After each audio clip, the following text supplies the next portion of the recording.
नमस्कार दोस्तों, मैं देवेश मिश्रा आप सबका डी साला में स्वागत करता हूं। दोस्तों आज लिटरेचर के chapter a letter to God का ये फाइनल पार्ट है। इससे पहले आपको 2 पार्ट ऑलरेडी ही मिल चुके हैं। अगर दोस्तों अभी तक आपने उन 2 पार्ट्स को नहीं देखा है तो पहले जाकर के उन पार्ट्स को देखिए, क्योंकि तभी आपको समझ में आएगा कि आखिर तीसरे पार्ट की स्टोरी कहाँ से शुरू हुई है। पिछले 2 पार्ट्स में हमने जाना कि लेंचो एक किसान है जो मक्के की खेती करता है और लेंचो अपनी फसल की सिंचाई के लिए पूरी तरीके से बरसात पर निर्भर है। वर्षा होती है लेकिन वो वर्षा थोड़े समय बाद जो है आपके ओलावृष्टि यानी हेल स्टॉर्म्स में बदल जाती है, और हेल स्टॉर्म जो होता है वो इतना ज़्यादा प्रभावशाली होता है कि उसकी पूरी फसल पूरी तरीके से बर्बाद कर देता है। और लेंचो को ये एहसास होने लगता है कि अब उसकी मदद करने के लिए कोई नहीं है, और अगर उसने किसी से मदद नहीं मांगी तो अब पूरी तरीके से बर्बाद हो जाएगा और अपने परिवार का पेट भी नहीं भर पाएगा, और उसकी मदद करने के लिए कोई नहीं है। इसलिए वो डिसाइड करता है क्या कि वो भगवान को लेटर लिखेगा। यानी हमने पहले पार्ट्स में ये जाना था कि आखिर उसने लेटर क्यों लिखा।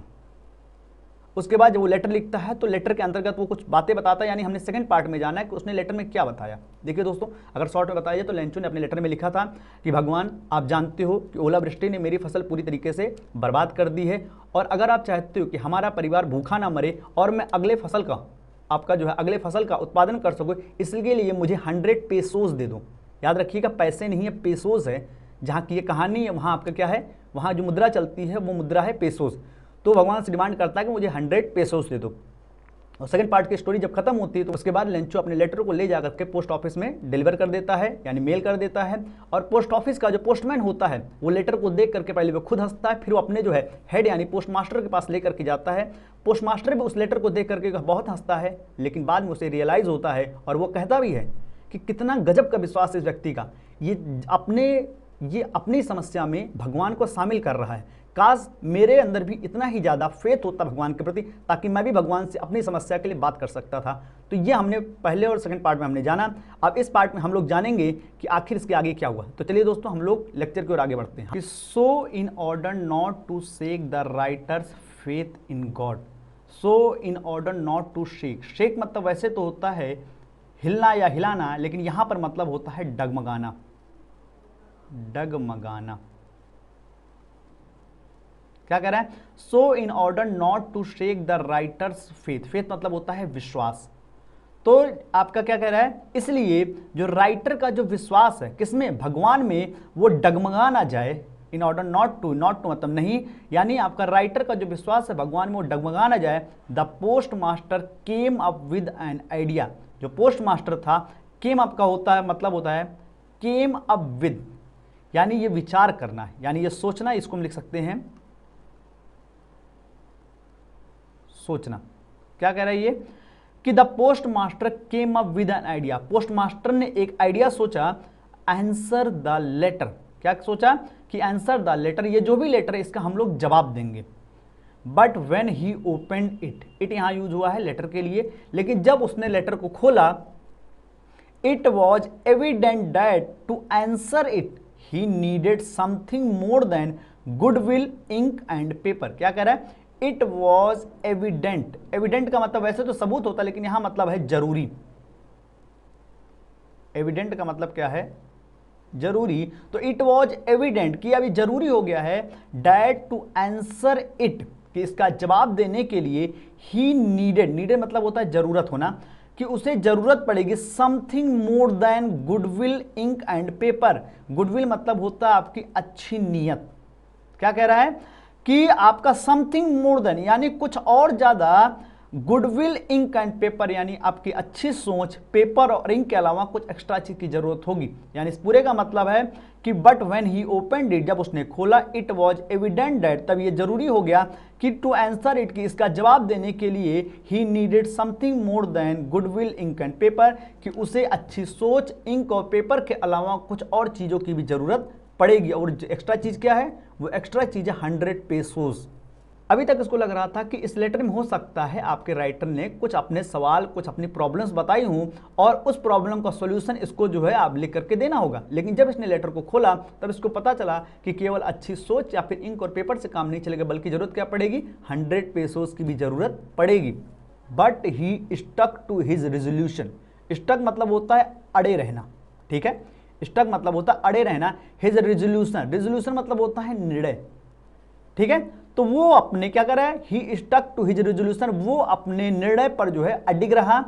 He asked for money from his employees, और देखो अडिग कैसे रहा कि ही आस्क्ड, आस्क्ड मतलब होता है पूछना, लेकिन आस्क्ड फॉर का मतलब है मांगना, ये ध्यान रखिएगा, आस्क्ड फॉर का मतलब है मांगना। तो क्या कह रहा है कि he asked for money from his employees, he asked for money from his employees, employees मतलब होता है उसके कर्मचारी यानी जो साथी हैं, उसने अपने साथियों से कुछ पैसे मांगे। He himself gave part of his salary, himself मतलब होता है खुद, उसने खुद जो है पार्ट ऑफ यानी अपनी सैलरी का कुछ हिस्सा उसने दिया।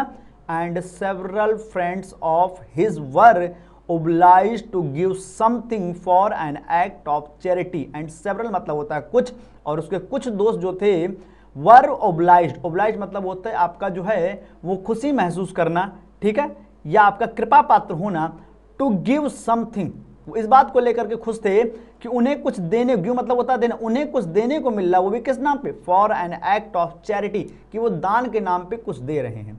याद रखिए 100 पेसोस के इंतजाम के लिए इसने किस किस से कांटेक्ट किया, पहला अपने एम्प्लॉयज से जो ऑफिस काम करते थे, फिर इसने क्या किया कि अपने जो दोस्त थे जो ये चाहते थे कि वो दान के नाम पर कुछ आपका डोनेट करें, उनको कांटेक्ट किया, और इन दोस्त से काम नहीं चला, इसने अपने खुद की सैलरी का कुछ हिस्सा उसको जो है देने का डिसाइड किया। आगे क्या कह रहा है, it was impossible for him gather together the 100 pesos, impossible मतलब होता असंभव, लेकिन इट वॉज इम्पॉसिबल, लेकिन ये असंभव था फॉर हिम उसके लिए, टू गैदर, गैदर मतलब होता है इकट्ठा करना, गैदर मतलब होता है इकट्ठा करना, टुगेदर द 100 पेसो, टुगेदर मतलब होता है एक साथ। अब समझिए असंभव था उसके लिए भी कि एक साथ वो आपका 100 पेसोस को इकट्ठा करे, उसके लिए भी 100 पेसोस एक बार में इकट्ठा करना काफी टफ था। सो he was able to send the farmer only a little more than half, so he was able, able मतलब होता है सक्षम या समर्थवान होना, इसलिए वो सक्षम हो पाया टू सेंड द फार्मर, उस किसान को भेजने में, ओनली आ लिटिल, ध्यान रखिएगा आ लिटिल, ये बहुत फोकस करने वाली चीज है। अगर आप सेंटेंस में लिटिल के पहले आ नहीं लगाते हैं तो उसका मतलब हो जाता है कुछ नहीं, और लिटिल के पहले अगर आप आ लगा देते हैं और लिटिल के पहले अगर आप आ लगा देते हैं इसका मतलब होता है थोड़ा सा। तो केवल एक आर्टिकल जो आ है ये पूरी मीनिंग बदल देता है, तो आपको आंसर राइटिंग में आ लिटिल लिखना पड़ेगा। क्या कह रहा है, only a little more than half, केवल आधे से थोड़ा ज्यादा, मोर मतलब ज्यादा और हाफ मतलब आधा, तो आधे से थोड़ा ज्यादा देने में वो खुद को सक्षम कर पाया। He put the money in an envelope address to Lencho, उसने जो है पुट मतलब होता है रखना, उसने पैसे को जो एक इनवलप मतलब होता है लिफाफा, अब आप पढ़ चुके हैं कि इनवलप मतलब क्या होता है, लिफाफा, ये आपका इनवलप का है, तो उसने लिफाफे में जो है वो पैसे रखे। एड्रेस टू लेंचो, एड्रेस मतलब होता है संबोधित करना, ठीक है, तो लेंचो को संबोधित करते हुए, and with it a letter containing only a single word as a signature, and with it, it मतलब क्या है, वो जो इनवलप है उसके लिए इट आया हुआ है कि विद इट, और इसके साथ जो उसने एक लेटर भी रखा, कंटेनिंग, कंटेनिंग मतलब होता है वैसे तो रखना, लेकिन यहां पर मतलब है मौजूद होना, यहां पर मतलब है मौजूद होना। तो क्या कह रहा है, containing only a single word, जिसमें केवल आपका एक सिंगल वर्ड मौजूद था, एज अ सिग्नेचर, जैसे कि सिग्नेचर किया गया हो, और वो सिंगल वर्ड क्या था, गॉड। यानी क्या किया, पोस्ट मास्टर ने सब लोगों से पैसे इकट्ठा किए, वो आपके 100 पेसोस तो नहीं थे लेकिन आप उसके आधे से थोड़े ज़्यादा थे, उसने क्या किया, उन सभी पैसों को इन्वेलप में रखा, और इन्वेलप को रखने के बाद उसने उसमें जो है लेंचो को संबोधित करते हुए लेंचो के नाम उसने लेटर लिखा, और उस लेटर के अंदर उसने एक शब्द क्यों लिखा, वो है गॉड, और ये जताने के लिए ये जो पैसे भेज रहे हैं ये गॉड भेज रहे हैं, और नीचे जो है ये उनका साइन है। आगे चलते हैं, the following Sunday Lencho came a bit earlier than usual, क्या कह रहा है, द फॉलोइंग संडे, अगले संडे को लेंचो केम मतलब होता है आना, तो लेंचो आया अ बिट यानी थोड़ा, अ बिट मतलब होता है थोड़ा, ध्यान रखिएगा इस चीज का, और अर्लियर मतलब होता है पहले। तो क्या कह रहा है कि अगले संडे को जो है लेंचो जो है थोड़ा पहले आया than usual, to than usual, than usual का होता है, यूजुअल मतलब होता है सामान्यता, यानी सामान्यता भी जिस टाइम पे आता है उससे थोड़ा पहले ही वो आ गया था।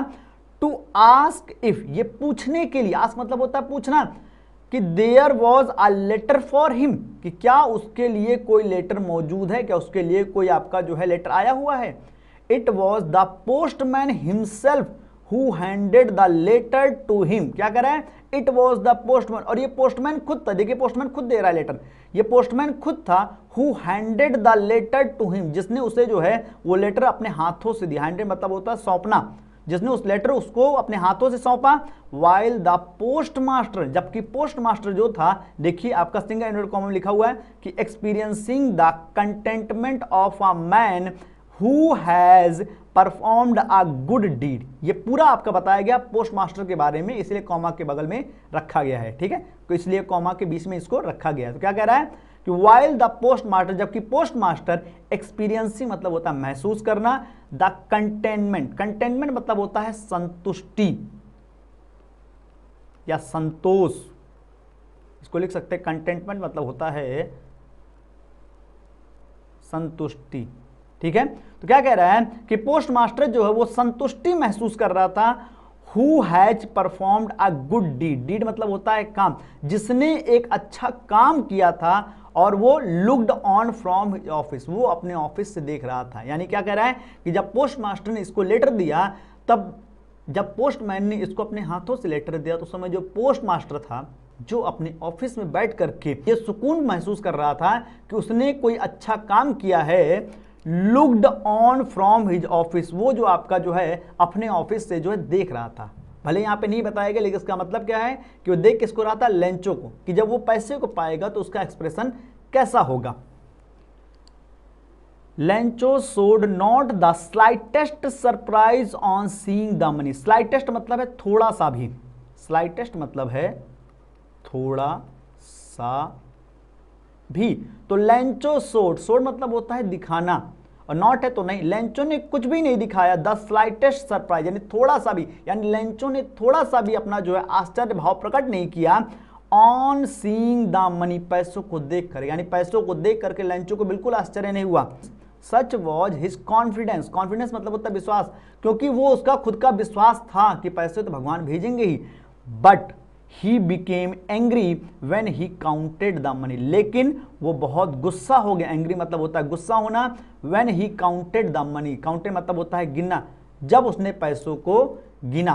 क्यों, क्योंकि उसने तो पैसे मांगे थे 100 पेसोस, और 100 पेसोस पूरे के पूरे इसमें नहीं थे। God could not have made a mistake, made मतलब होता है करना, और यहां पर मिस्टेक मतलब है गलती। क्या कह रहा है कि भगवान जो है वो ऐसी गलती नहीं कर सकते हैं। Nor could he have denied Lencho what he had requested. Denied मतलब होता है मना करना,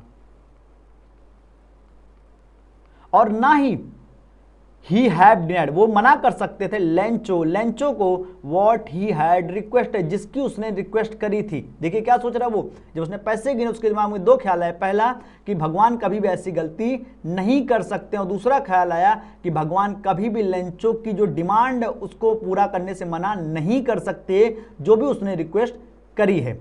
ठीक, आगे क्या कह रहा है, immediately Lencho went up to the window to ask for paper and ink. Immediately यानी तुरंत Lencho went up to the window, went आपके गो के सेकंड फॉर्म है। लेंचो जो खिड़की तक गया, to ask for paper and ink. Ask for का मतलब होता है मांगना, आस्क फॉर का मतलब होता है मांगना, और वहां पर जाकर के विंडो पे जाकर के खिड़की पर जाकर के उसने पेपर और इंक की मांग करी। On the public writing table, और वहां पर जो है जो पब्लिक राइटिंग टेबल होती है दोस्तों, अगर आप कभी पोस्ट ऑफिस गए हों तो आपने देखा होगा कि पोस्ट ऑफिस के बाहर कुछ टेबल रखी होती, जहां पर आपके पोस्ट करने वाले लोग जो है अपना कुछ लिखना होता है या फिर आपका स्टैंप वगैरह लगाना होता है, तो वहां पर उसको लगाते हो, पब्लिक यूज के लिए ही होता है। इसलिए लिखा हुआ यहाँ पर क्या कि on the public writing table, यानी पब्लिक जिस पे आपका जो लिखती थी उस पर ही स्टार्टेड टू राइट, उसने एक लेटर लिखना शुरू कर दिया। और ये सेकंड लेटर है।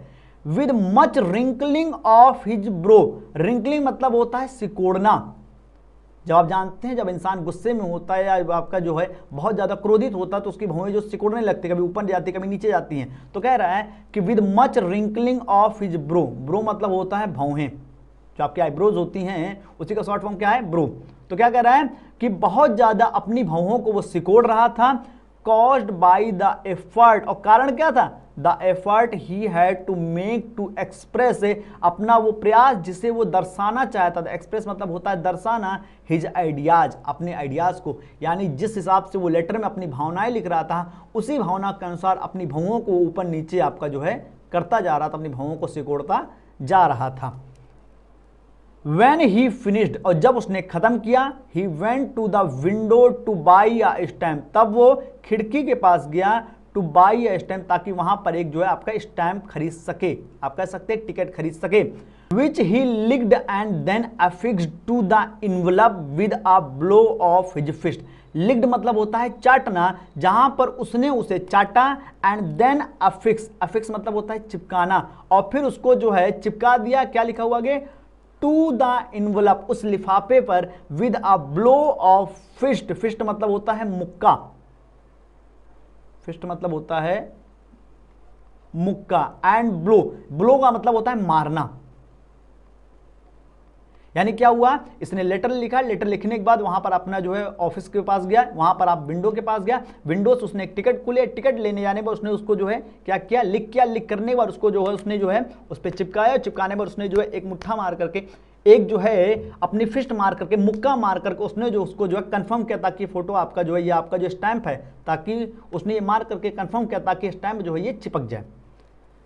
The moment the letter fell into the mailbox, वह क्षण, मोमेंट मतलब होता है वह क्षण, the letter fell into, fell into का मतलब होता है जाना या गिरना, कि वो लेटर जैसे ही आपका मेल बॉक्स में गिरा, the postmaster went to open it, अब पोस्ट मास्टर ने पोस्टमैन को नहीं भेजा, वो खुद गया, उसने उसको खोला, यहाँ पे इट यूज हुआ है किसके लिए, लेटर के लिए, इट सेड, और इट सेड ये लेंचो नहीं कह रहा है, ये लेटर कह रहा था, लेटर में लिखा हुआ था, गॉड कि भगवान, of the money that I asked, of का मतलब यहाँ है जो पैसा मैंने आपसे मांगा था, फॉर जिसके लिए, ओनली 70 पैसों रीच्ड मी, उसमें से केवल क्या है 70 पैसों ही मेरे पास आए हैं, send me the rest, rest मतलब होता है बचा हुआ, मुझे बचा हुआ जो पैसा है यानी आपके जो 30 पैसों है वो भी भेज दो, since I need it very much, क्योंकि मुझे उनकी इट पैसों की, मुझे उन पैसों की बहुत ज्यादा जरूरत है, but don't send it to the me through the mail, don't send, send मतलब होता है भेजना, और इट मतलब होता है उसे जो निर्जीव चीज है, लेकिन इसे जो है मत भेजना थ्रू द मेल, थ्रू मतलब होता है जरिए, आपका पोस्ट ऑफिस के मेल के जरिए आप इसको मत भेजना, बिकॉज क्योंकि the post office employees are a bunch of crooks, ठीक है, बंच ऑफ क्रूक्स का मतलब होता है महाठग, यानी ठगों के भी बॉस, तो वही आपका कह रहा है, क्यों, क्योंकि because the post office employees, क्योंकि पोस्ट ऑफिस के जितने भी कर्मचारी हैं, are a bunch of crooks, ये सभी के सभी महाठग हैं, और लास्ट में लिखा हुआ लेंचो, वो साइन कर देता है लेंचो का। कमाल की बात आप देखिए कि यहां पर वो व्यक्ति जिसने इनकी मदद करी, पूरे स्टाफ ने मदद करी, आज लेंचो उन सभी को क्या कह रहा है, महाठग, और जो राइटर है वो कहानी को यहीं पर छोड़ देता है, यानी खत्म कर देता है, और आपको इस सवाल के साथ छोड़ जाता है। दोस्तों सोचिए, अगर आपने किसी की मदद करी होती और इसके बदले में आपको वो गलत समझता तो आप क्या करते? आप अपना जवाब कमेंट बॉक्स में जरूर बताइएगा। चलिए दोस्तों देखते हैं कुछ एमसीक्यूज को।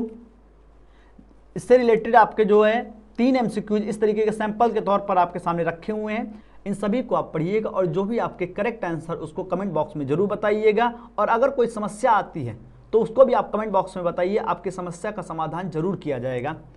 अब एमसीक्यू के बाद अब हम चलते हैं शॉर्ट क्वेश्चन की तरफ, और ये 3 शॉर्ट क्वेश्चन है, इनको भी आपको करना है। अगर इनको करने में कोई परेशानी होती है तो आप हमें कमेंट बॉक्स में जरूर बताइएगा। और इस तरीके से हमारा chapter a letter to God यहाँ पर कंप्लीट होता है। उम्मीद करते हैं आपको ये चैप्टर समझ में आया होगा। अगर अभी भी कोई समस्या है तो आप एक बार फिर से जा करके ये तीनों वीडियोस आप जरूर देखिए, यकीन मानिए आपको समझ में आ जाएगा। अगर कोई समस्या होती है तो कमेंट बॉक्स में जरूर बताइए। चैनल पर अगर आप नए हैं तो चैनल को सब्सक्राइब करना बिल्कुल ना भूलिए, और इसे अपने दोस्तों में शेयर जरूर करिएगा। धन्यवाद।